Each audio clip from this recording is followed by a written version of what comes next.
First year में मेरी 2 back थी, सेकेंड ईयर में मेरी 3 बैक थी, तो by the end of third semester मेरी 5 बैक इकट्ठी हो गई थी। उसी साल मेरे फादर एक्सपायर कर गए। मुझे एक जॉब की रिक्वायरमेंट थी और मेरे लिए सबसे इम्पॉर्टेंट रिक्वायरमेंट थी कि मुझे इमीडिएट स्टेबिलिटी चाहिए, जो कि कोई और जॉब नहीं दे सकती थी। तो मैं इसी की तरफ बढ़ी आगे।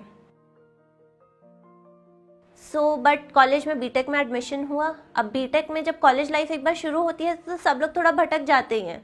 तो मेरे साथ भी यही हुआ। मैंने थोड़ा बहुत पढ़ाई को लाइटली लिया और मेरी बैक आने लग गई। फर्स्ट ईयर में मेरी 2 बैक थी, सेकेंड ईयर में मेरी 3 बैक थी, तो by the end of third semester मेरी 5 बैक इकट्ठी हो गई थी। 5 बैक के साथ तो कोई इमेजिन भी नहीं कर सकता कि वो आगे जाके यूपीएससी क्रैक करे, मतलब इतना हौसला ही नहीं होता है। उसके बाद कॉलेज लाइफ चली गई, 4th ईयर स्टार्ट हुआ। तो 2013 का टाइम था, वो मुझे अच्छे से याद है, नवंबर 2013 का समय था। तो मेरे फादर को लिवर सिरोसिस डिटेक्ट हुआ। जैसे जैसे टाइम बढ़ा उनकी कॉम्प्लिकेशंस बढ़ती गई। तो मेरा गेट का अटेम्प्ट था, 2014 में पहला अटेम्प्ट था। तो उस टाइम पे ये हुआ कि जिस दिन मेरा गेट का एग्ज़ाम था उसी के जस्ट पहले दिन एक कंडीशन होती है लिवर सिरोसिस में, जिसमें आप अपने मतलब जो पेशेंट होता है वो अपने पूरी मेंटल चीज़ें, मेंटल स्टेबिलिटी खो देता है, वो अपनी मेमोरी खो देता है और बहुत ही सीवियर कंडीशन हो जाती है, वो बिल्कुल एक अलग इंसान बन जाता है। तो उस कंडीशन में मेरे फादर पहुंच चुके थे। वो हम में से किसी को पहचान नहीं रहे थे और वो हॉस्पिटल में थे। और उसी दिन मेरा गेट का एग्ज़ाम था। उस दिन मुझे मतलब एक्चुअली एहसास हुआ कि क्या करना है। मुझे खुद समझ नहीं आ रहा था कि मैं कैसे अपने उन इमोशंस को साइड में रख के उनसे जूझते हुए किस तरह मैं अपना एग्ज़ाम लिखूं। बट मैंने हिम्मत नहीं हारी। मैंने किसी तरह करके एग्ज़ाम निकाला, एग्ज़ाम लिखा और उस समय मेरी गेट में 1000 रैंक आई थी। उस टाइम पे मुझे दोनों चीज़ों से जूझना था। एक तो अपने फादर की इलनेस, जो कि एक कॉन्स्टेंट स्ट्रगल थी, प्लस एक अपने करियर को भी सेटल करना था, क्योंकि वो पीक टाइम था जब करियर सेटल करना होता है। उस टाइम में मैंने किसी तरह करके अपनी तैयारी कंटिन्यू रखी और 2015 में मैंने गेट का एग्ज़ाम काफ़ी अच्छी रैंक से निकाल लिया। 2014 में मैंने फर्स्ट टाइम यूपीएससी वैसे ही एग्ज़ाम लिख लिया था, यूपीएससी का इंजीनियरिंग सर्विसेज एग्ज़ाम। दोस्तों के कहने पे मैंने वैसे ही एक अटेम्प्ट दिया और मेरा बाय चांस सिर्फ 2 मार्क्स से रहा। तो उस टाइम मुझे लगा कि शायद एक जॉब सिक्योर करने के लिए मैं एग्ज़ाम दे सकती हूँ। तो मैंने फिर अगले साल भी मैंने सोचा कि अगले साल इसको और मेहनत करके दिया जाए तो शायद मैं एग्ज़ाम निकाल लूँ और मेरे पास एक जॉब हो जाएगी। 2015 में मैंने बहुत ही मेहनत के साथ ये एग्ज़ाम दोबारा से दिया और मेरा फिर से 7 मार्क्स से रह गया और उसी साल मेरे फादर एक्सपायर कर गए।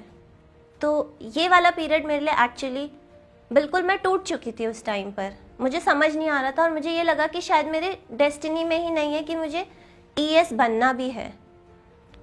और वो टाइम मेरे लिए काफ़ी, मैं बिल्कुल ये मान लो कि मैं बिल्कुल डिप्रेशन में ही जा चुकी थी 2-3 महीने के लिए। तो 2016 में मैंने दोस्तों के ही कहने पे एक बार फिर से आखिरी बार दोबारा यूपीएससी ईएस का फॉर्म भर दिया। और उस टाइम की बात ये है कि 15 दिन का मेरे पास टाइम था एमटेक के एग्ज़ाम्स ख़त्म होने और यूपीएससी के एग्ज़ाम के बीच के दिनों का।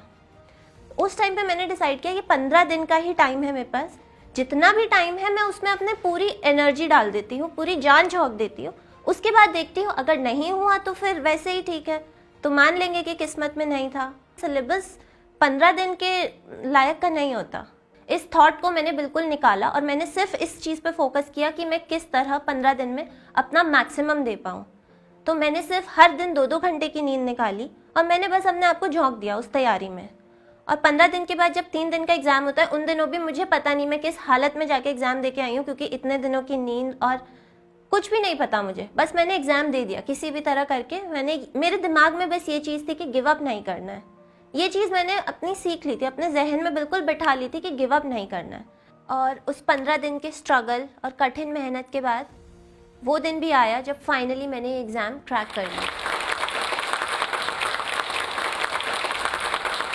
तो मैं अपनी स्टोरी से सिर्फ ये मैसेज आप सबको देना चाहती हूँ कि कभी गिव अप नहीं करना। मुश्किलें आपके सामने आएंगी, लाखों चीज़ें, लाखों कठिनाइयाँ आपके सामने आएंगी, बट आप गिव अप मत करना, क्योंकि जब आप गिव अप कर देते हो तभी वहीं पे आपकी जर्नी ख़त्म हो जाती है। और जब आप गिव अप नहीं करते, अपना कंटिन्यू एफर्ट देते रहते उसी चीज़ में, तो आपके लिए सक्सेस कहीं ना कहीं किसी ना किसी मोड़ पे वेट कर ही रही होती है।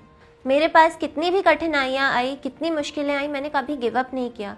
उन 5 बैगों को लेके और अपने फादर की इलनेस को लेके, इतने सेटबैक्स को लेके, इमोशनल ट्रॉमा को लेके, उन सब को पीछे छोड़ते हुए मैं आगे बढ़ी। मैंने उस टाइम भी हार नहीं मानी, मैं अभी भी हार नहीं मानूंगी।